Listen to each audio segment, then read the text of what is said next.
Palestine ceasefire in Gaza conflict between Israel and Hamas will start at 7 a.m. on Friday, and aid will end as soon as possible.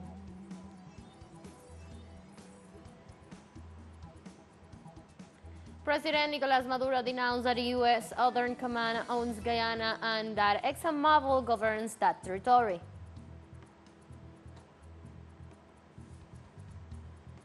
And the border crossing between Canada and the United States will remain closed on Thursday for the second day in a row after a deadly vehicle explosion on Wednesday.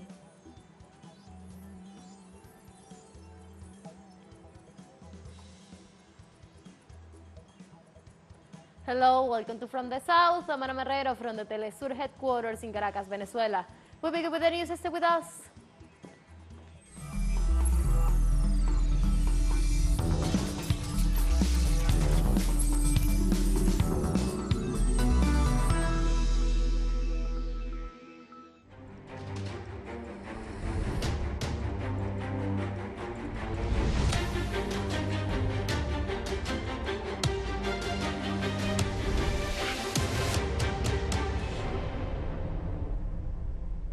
Qatar stated that ceasefire in Gaza conflict between Israel and Hamas will start at 7 a.m. on Friday, and aid will end as soon as possible. The ceasefire will last 4 days, starting on Friday morning, and it will be accompanied by the stoppage of all military actions by the Al-Qassam brigades, the Palestinian resistance, and the Zionist enemy during the entire period of the ceasefire. Enemy aircraft will stop flying completely in southern Gaza Strip for 6 hours a day from 10 a.m. and 4 p.m.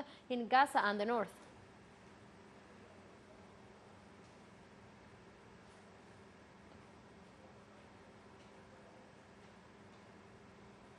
During a press conference held in Qatar, Mayer Al-Ansari, the advisor to the Prime Minister of Qatar and official spokesperson for the Ministry of Foreign Affairs, stated that there is a list with the citizens that are going to be released on Friday that this is ceasefire between Hamas and Israel.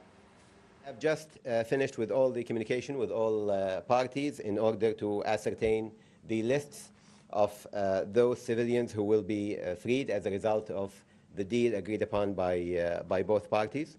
The lists have been handed to both sides, and finally, in a communication just now, the list has been handed to the Israeli intelligence service, the Mossad, in order to facilitate the implementation of the deal. According to this, of course, and as the agreement took place, the beginning of the pause will be 7 a.m. Friday, the 24th of November, and it will last, of course, as agreed, for 4 days.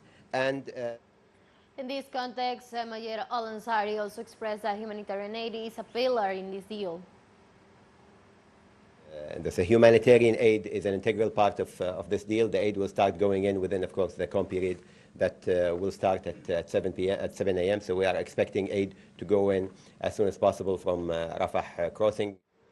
We go now to Palestine, where our correspondent in Gaza, Huda Hegazi, will give us all the details about the humanitarian truce that, after being cancelled by Israel on Thursday, was announced by authorities in Qatar that will be starting on Friday for a period of 4 days. All the information directly for Palestine with our correspondent. Early on Wednesday morning, the Palestinian Islamic Resistance Movement Hamas announced that it had accepted the truce with Israel in the Gaza Strip for 4 consecutive days, which should have come into force on Thursday at 10 a.m. However, yesterday at 12 midnight, this Zionist entity announced that this humanitarian truce should be postponed for about 24 hours because there were clauses in this proposal that Israel had not accepted. One of the clauses is that Hamas has proposed that the tanks and soldiers of the Israeli occupation army should leave the residential areas in the city of Gaza, and Israel had not accepted that element and assured that the soldiers and tanks of the occupation army should remain in place. That was the reason why this humanitarian truce has been postponed for 24 hours. However, after calls leaders of both sides, Qatar finally announced today at 4:30 p.m. local time in Gaza that this truce would come into effect on Friday morning at 7 a.m. Finally, the truce would come into effect. The conditions and closures of this truce is that Hamas must release 50 Israeli hostages of children and women in exchange for Israel to proceed to release 150 imprisoned Palestinians. We are also talking about children and women. No men or soldiers of the army of the Israeli occupation enter this truce.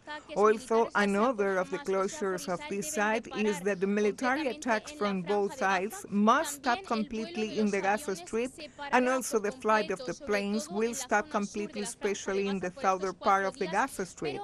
For these 4 days, but in the northern and central area, the air operations will stop only for 6 hours daily, from 10 in the morning until 4 in the afternoon. These are the conditions and the closures of this proposed humanitarian truce for 4 consecutive days, and in view of this, Israel has also allowed the opening of the Rafah border, and everyday trucks with humanitarian aid will proceed to enter.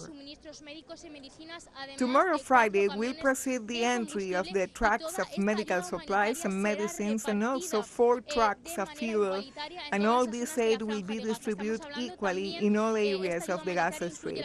We are talking that this humanitarian aid will also include the northern and central areas. Finally, tomorrow the hostages will be exchanged at 4 p.m. local time in Gaza, and the humanitarian aid will arrive at 8 a.m. From Lebanon, the Iranian Foreign Minister Hussein Amir Abdullahian warned that the conflict in the region could expand if the temporary humanitarian truce agreement between Israel and the Palestinian resistance movement Hamas is not maintained. After holding a meeting with the leader of Hezbollah, the Iranian Foreign Minister discussed several scenarios and possible ways to solve the situation in Gaza, just as Israel intensifies ground incursions into northern Gaza Strip. The head of the Iranian diplomacy affirmed that a war is not the solution and urged all influential international actors in the current conflict to take advantage of the truce to present political initiative to stop the genocide in Gaza.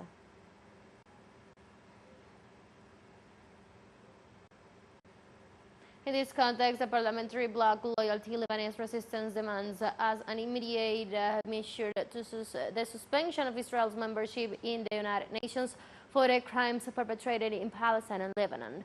The group of deputies affirmed that Israeli aggressions against Gaza and its peoples qualifies as genocide, which deserves public and international process.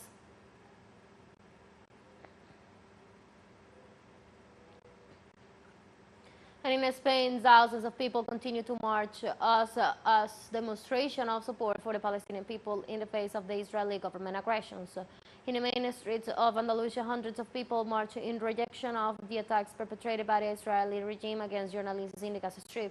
The attack have so far left 66 journalists dead among the 14,500 Palestinians killed since the escalation of the side against the Gaza Strip.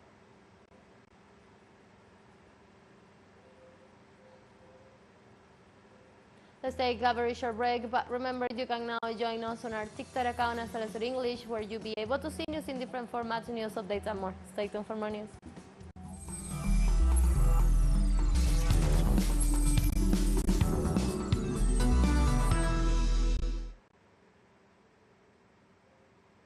Welcome back to From the South.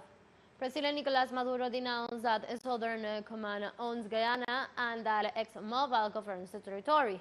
The president also denounced a media campaign promoted by ExxonMobil to prevent the holding of the consultative referendum to be held on December the 3rd. At the same time, he encouraged the Venezuelan people to remain alert before the pretensions of the ultra-right sectors that seeks to confuse Venezuelans. Well, he denounced that a U.S. company has handed over the oil wealth of the country in worse conditions to the Guyanese people.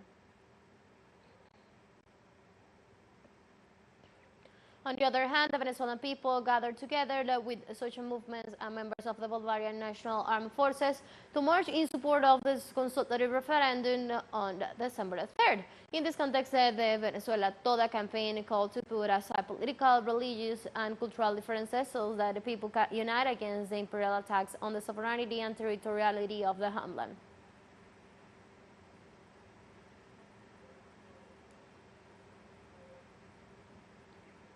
In Ecuador, Daniel Noboa was earning on Thursday as the country's president until 2025 at as he described as hard and difficult. The new president received the presidential shun from the head of the president of the National Assembly, Henry Clinton, with the words "empowered" in the Constitution written on it.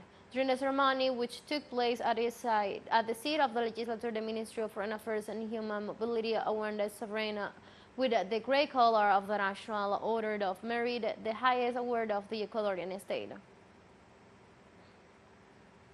Ecuador has gone through very difficult times, economic challenges, security challenges, and death, real and political. Few candidates were willing to take the risk of this election. For the good of Ecuador and because I have a renewed and young vision, I ran for president without hesitation. Few thought I had a chance. The result of this election leads to important reflections that those who see politics as a reality of extreme and revenge will not have popular support. In Argentina, the mothers of Plaza de Mayo will hold the 308th March on Thursday with the participation of the media and the Association of State Workers. March will end near the Casa Rosada in Buenos Aires to commemorate more than 30,000 prisoners and disappeared during the last civil-military dictatorship and to demand the respect of human rights. The mothers warned that if the sum of the votes is used to declare war, they will become a tragedy.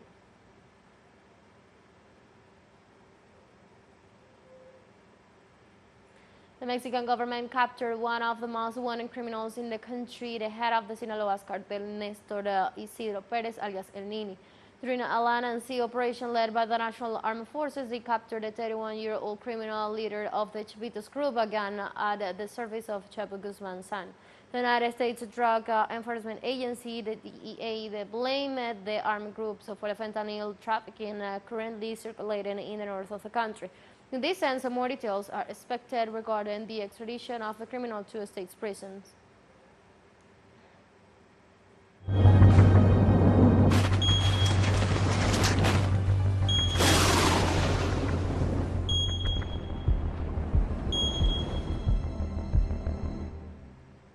The Emergency Operations Center of the Dominican Republic on Thursday raised to 30 the number of victims of the rains registered last Saturday in the national territory.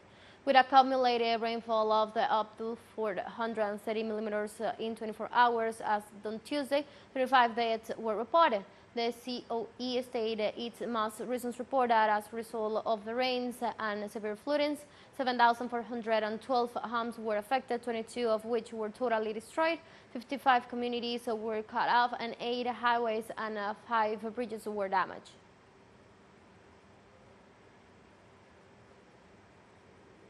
In Mexico, 1 month after Hurricane Otis hit the country Pacific coast, the death toll has risen to 50. During the morning press conference of President Andrés Manuel López Obrador, the governor of Guerrero, Evelyn Salgado, explained that all the families of the victims of the hurricane, which unfortunately claimed the life of 50 people, are being attended to. Salgado added that efforts are continuing to locate 30 people who are still missing. Let's take our last break, but before we invite you to join us on our WhatsApp community for our English-speaking audience. You can scan the QR code on the screen to join directly and share the link to reach more people. Constant news coverage of Latin America and the Caribbean, as well as the rest of the world. Stay connected and informed with teleSUR. Financial break, don't go away.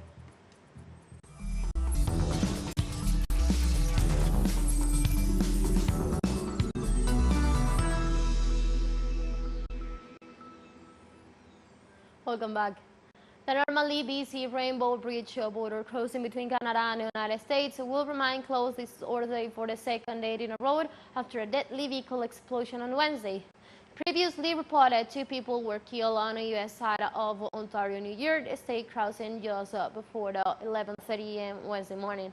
According to officials, the accident was caused by a vehicle traveling from Canada at high speed, which then crashed into a pole at the bridge crossing.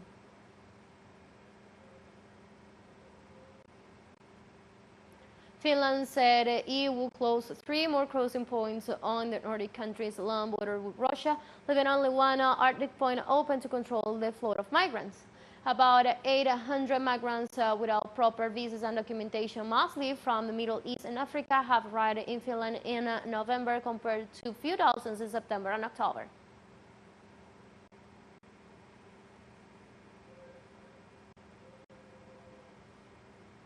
In Poland, the government rejects changes made to the European Union treaties. The Law and Justice parties and the opposition civic platform assured that they are recommending that changes be made to the European Union's treaty and its operations. The authorities describe the proposal as a way to control power in an undemocratic and arbitrary manner.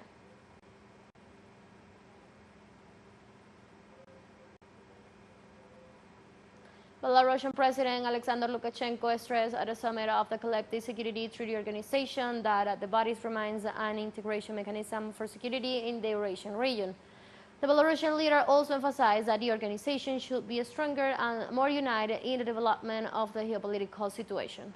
Lukashenko recalled that slogans through solidarity and cooperation to peace and security occupies a central place in the Belarusian presidency to the CSTO.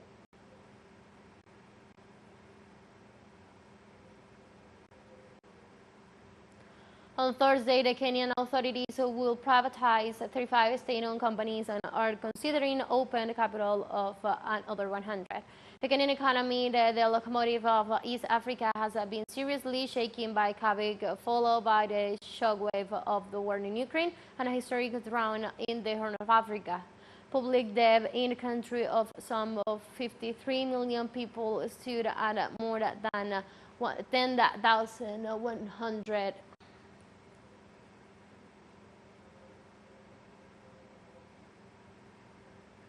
On Wednesday, Liberia's new president, Joseph Boakai, called for unity and support. Boakai, a veteran of Liberian politics, won Monday with 50.64% of the votes compared to 49.36% for his opponent, George Weah, the former soccer star and current president.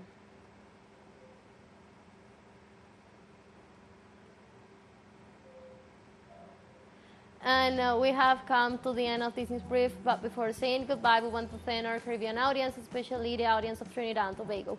We are pleased to share our newscasts and contribute to provide an alternative in news sources of the latest world events. You can find these and many other series on our website at telesurenglish.net, and also join us on our socials. We're on Facebook, on X, and on Instagram as well. For Telesur English, I'm from the South, I'm Ana Marrero. Thank you for watching.